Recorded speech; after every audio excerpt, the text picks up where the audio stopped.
유다의 아하스 왕 때였었습니다. 당시의 국제 정치적인 상황이 북방의 아수르라는 신흥 제국이 점점 세력을 확장시켜 가지고 남하합니다.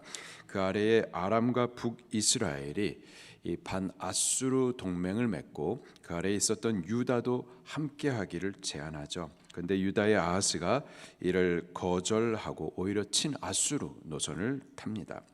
이에 따라 아람과 북이스라엘 연합군이 유다를 미워하여서 1차 공격합니다. 그래서 큰 피해를 주고 2차 다시 유다를 공격하고자 하는 상황이었어요. 바로 그때 하나님께서 이사야 선지자를 이 유다의 왕 아하스에게 보내십니다. 아하스야, 그 북방에 있는 아람과 이스라엘 두려워하지 말아라. 그들의 계획이 있지만 이루지 못할 것이다. 너는 다만 여호와 하나님만 믿어라. 얼마나 감사합니까? 이 두려운 상황 가운데서 두려워하지 마라. 여호와 하나님만 믿으라. 근데 이 아하스가 믿지 않아요. 하나님께서 다시 말씀을 주십니다. 어떤 징조라도 구해라.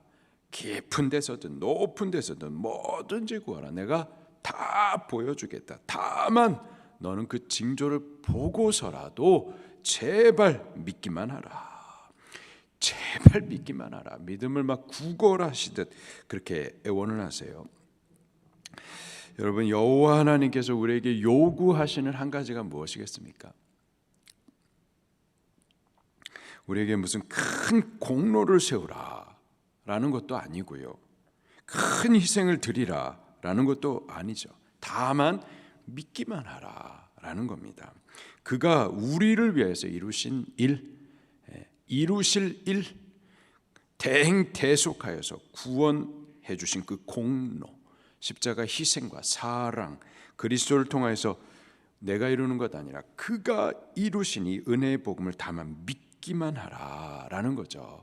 다만 믿고 구원을 받으라. 이것이 우리를 향한 하나님의 간절히 원하시는 한 가지입니다. 근데 이놈의 아하스가 하나님을 믿지 않아요. 이 불신의 결과로 선언된 말씀이 임마누엘의 예언입니다. 임마누엘, 그 뜻이 뭐라고 그랬죠? 하나님이 우리와 함께 계신다라는 뜻입니다. 이 예언 안에는요, 두 가지 의미가 동시에 포함되어 있다고 그랬어요.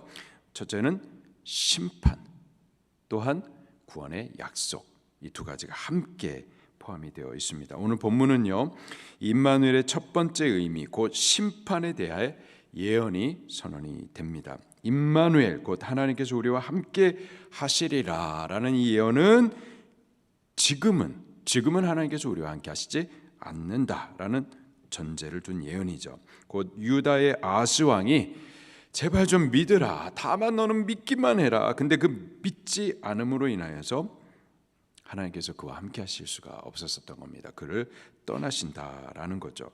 하나님께서 떠나시면 어떻게 되나요? 하나님께서 우리를 떠나시면 어떻게 되는 거죠? 하나님께서 대한민국을 떠나시면 어떻게 되는 거죠? 이스라엘 백성이 가나안 땅에 도착해 가지고 가나안 땅의 첫 번째 관문이었었던 여리고성, 여리고성은 철옹성과 같았었던, 이건 도무지 무너질 수 없는 성인데요, 칼싸움 한 번도 안 하고 정복하죠. 하나님을 모시고 하나님의 말씀을 따라갈 때, 하나님께서 저들과 함께 하실 때 큰 승리를 이루고 기뻐할 수가 있었습니다. 하나님께서 모든 처음 것은 하나님 당신의 것이니 그 성에 은금이든 짐승이든 아무것도 손대지 말라 미리 경고해 주셨어요. 그런데 아간이 손을 대죠. 왜요? 하나님의 말씀을 믿지 않았었던 겁니다. 탐심에 이끌려서 그 성의 물건을 숨겨 놓았었어요. 하나님께서 함께 하실 수가 없었습니다. 떠나세요. 어떻게 되나요? 그 바로 다음 성이었었던 아이성 때에 크게 패하고 말죠. 아이성은 조그만 성입니다. 여리고성에 비하면 아이와 같았던 성이에요. 그냥 한번 해주면은 그냥 무서워서 항복할 만한 그러한 작은 힘없는 성이었었습니다. 그런데 여호와 하나님께서 이스라엘을 떠나시자, 함께 하시지 않자 아주 힘없이 그 앞에 무너져 버리죠. 여호와께서 여호수아에게 말씀하십니다. 너희들끼리 가라. 나는 너희와 함께하지 아니하리라. 여호와 하나님께서 함께 하시지 않으면은 어떻게 되는 거예요? 망하는 겁니다. 보호받지 못해요. 심판인 거죠. 이 아하스 왕이 여호와 하나님을 믿지 않습니다. 믿지 않음으로 말미암아서 임마누엘의 예언이 선언이 돼요. 믿지 않는 그에게 임마누엘의 예언은요, 심판입니다. 심판의 선언인 거예요. 어떤 일들이 이르게 될지 오늘 본문에 기록을 해주고 있습니다. 15절부터 16절을 같이 읽겠습니다. 시작. 그가 악을 버리며 선을 택할 줄 알 때가 되면 엉긴 젖과 꿀을 먹으리라. 엉긴 젖과 꿀을 먹으리라 라는 말은 성경 문학적인 표현으로서요, 아주 황폐한, 전쟁으로 인하여서 망하고 그 이후에 황폐한 상황을 뜻하는 겁니다. 16절에 내가 미워하는 두 왕의 땅이 황폐하게 되리라. 아하스가 미워하는 두 왕, 바로 위에 있었던 북왕국 이스라엘, 그리고 그 위에 있었던 아람 나라, 두 나라가 연합해가지고 유다를 1차 공격했고 2차 또 공격하려고 하는데, 그 미워하는 두 왕이 이렇게 황폐하게 될 것이다. 이는 7장 4절부터 8절에 이사야를 통해서 하나님께서 미리 주셨던 말씀이죠. 그 두 왕 두려워하지 말아라. 그들이 계획하는 거 있지만 이루지 못할 것이다. 너는 다만 나를 믿으라. 그렇게 말씀하시면서 이미 주셨던 말씀이에요. 하나님의 그 말씀대로 그 두 나라가 망하게 될 것을 다시 한번 예언을 해 주십니다. 황폐하게 될 것이다. 그런데 그들만 망하는 것이 아니고요, 믿지 않았던 이 아하스 왕도 그들과 동일한 운명이 될 것에 대해서 말씀을 하세요. 17절입니다. 시작. 여호와께서 에브라임이 유다를 떠날 때부터 당하여 보지 못한 날을 너와 내 백성과 내 아버지 집에 임하게 하시리니 곧 아수르 왕이 오는 날이니라. 북왕국의 북쪽에 있는 두 왕, 이 아하스가 미워했었던 아람과 이스라엘, 그들만 망하는 게 아니라 너도 에브라임이라고 하면은 북왕국 이스라엘을 대표하는 지파인데, 그들이 너희를 배신하여서 떠나서 북왕국 이스라엘을 세울 때, 그때 이후로 한 번도 당해보지 못했었던 그러한 엄청난 비참한 무서운 날이 너에게 임할 것이다. 언제 임하느냐? 그날에 임할 것이다. 그날이 언제냐? 아수르 왕이 오는 날이라는 거예요. 그 아수르를 누가 불렀는데요? 아하스 왕이 불렀었어요. 왜 불렀었죠? 도움을 얻고자 불렀었어요. 여호와 하나님을 불신하고 아수르 왕을 믿었었는데, 그가 믿었던 그 아수르 왕이 오히려 하나님의 심판의 몽둥이가 되는 거였죠. 18절부터 19절 말씀도 읽겠습니다. 시작.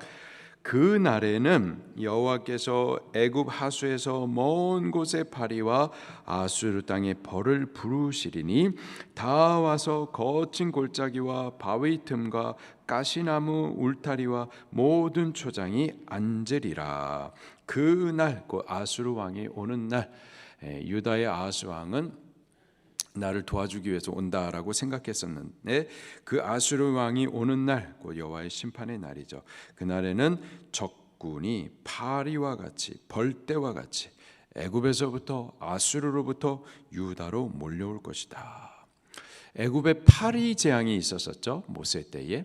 이와 같은 재앙이 애굽으로부터 올 것이고, 또 벌떼와 같이, 벌이라고 하면은 침을 쏘는, 아프게 하는, 괴롭게 하는 그런 하나님의 징벌을 말하는데, 벌떼와 같이 아수르로부터 적군들이 유다로 몰려올 것이다. 20절부터 22절입니다. 시작.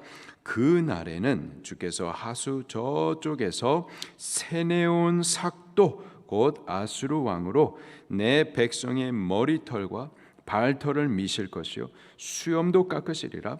그 날에는 사람이 한 어린 암소와 두 양을 기르리니 그것들이 내는 젖이 많음으로 엉긴 젖을 먹을 것이라. 그 땅 가운데에 남아있는 자는 엉긴 젖과 꿀을 먹으리라. 여기 아수르 왕을 세내어 온 삭도라고 표현을 하고 계세요.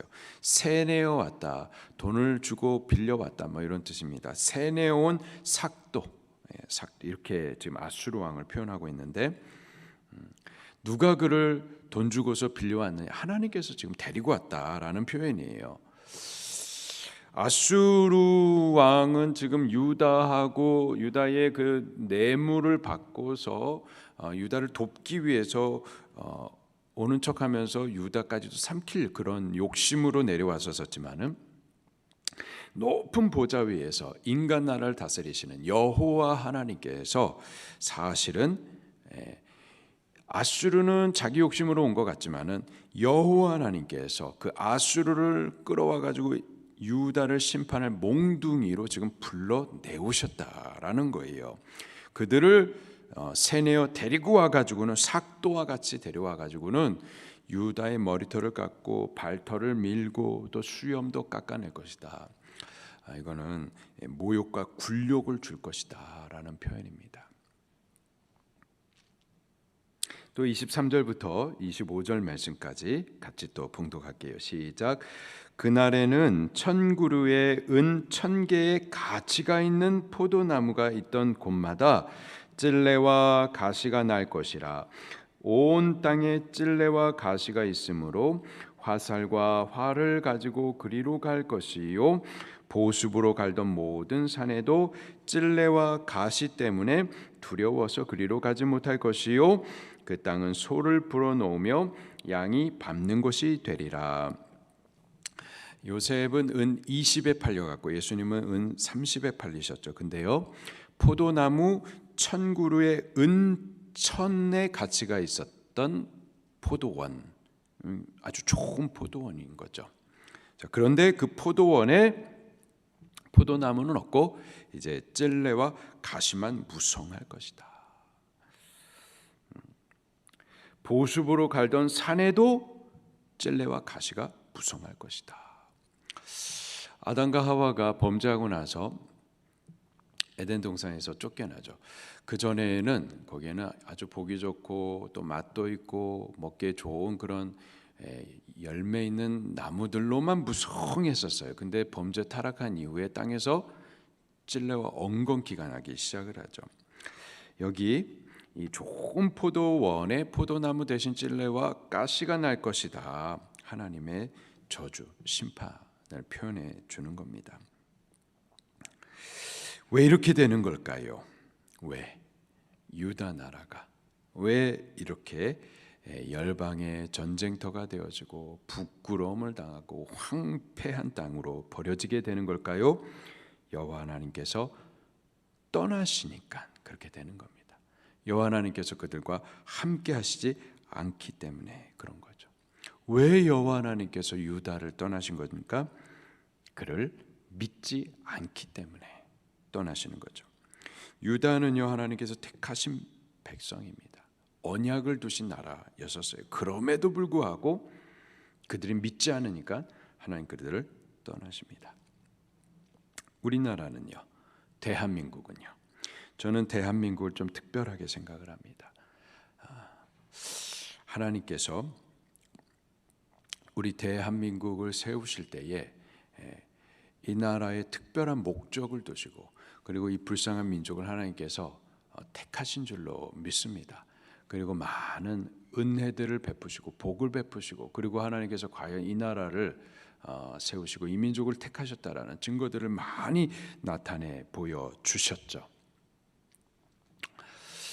근데 우리나라가, 우리 민족이 아무리 하나님의 은혜를 받았다 하더라도 유다만 같았겠습니까? 유다는 하나님께서 언약을 두신 나라고 민족이었는데, 근데 그 민족이 하나님을 믿지 아니하자 하나님께서 택하신 민족이라도 하나님께서 떠나셨어요. 우리 대한민국은요, 마찬가지입니다. 누구라도 믿지 아니하면 하나님 함께 하실 수가 없는 거죠. 우리는 믿는 자가 꼭 돼야만 할 줄로 믿습니다. 여호와 하나님을 믿고 그분을 가까이 모셔야만 할 줄로 믿습니다. 그분의 말씀을 믿고 순종해야만 할 줄로 믿습니다. 우리가 하나님을 믿으면은요, 우리는 약하지만 여호와 하나님은 전능하신 분이시기 때문에 그가 우리를 보호해 주시고 우리는 할 수 없으나 그가 우리를 위하여서 일하실 줄로 믿습니다. 조그만 나라, 자원도 없는 나라, 우리 주변에는 다 열강이 이렇게 세계 우리나라가 국방력이 5위인데 2, 3, 4등이 우리 주변에 다 있어요. 5위라는 거 아무런 의미가 없어요. 근데 1위가 우리와 함께하면서 우리를 지켜주잖아요. 여호와 하나님께서 우리와 함께하시면서 우리를 지켜주시기 때문에 열강이 우리를 건들지 못하는 거죠. 여호와 하나님, 그분을 우리가 믿고 그분을 가까이 모셔야만 할 줄로 믿습니다. 그분의 말씀을 우리가 믿고 순종해야만 할 줄로 믿습니다. 우리가 믿으면 우리는 약하지만 여호와 하나님이 강하셔서 우리의 승리가 되어주시고 우리를 보호해 주시고 복을 베풀어 주실 줄로 믿습니다. 우리는 믿는 자가 꼭 될 수 있기를 예수님 이름으로 축원합니다. 말씀 붙들고 통성으로 기도하시겠습니다.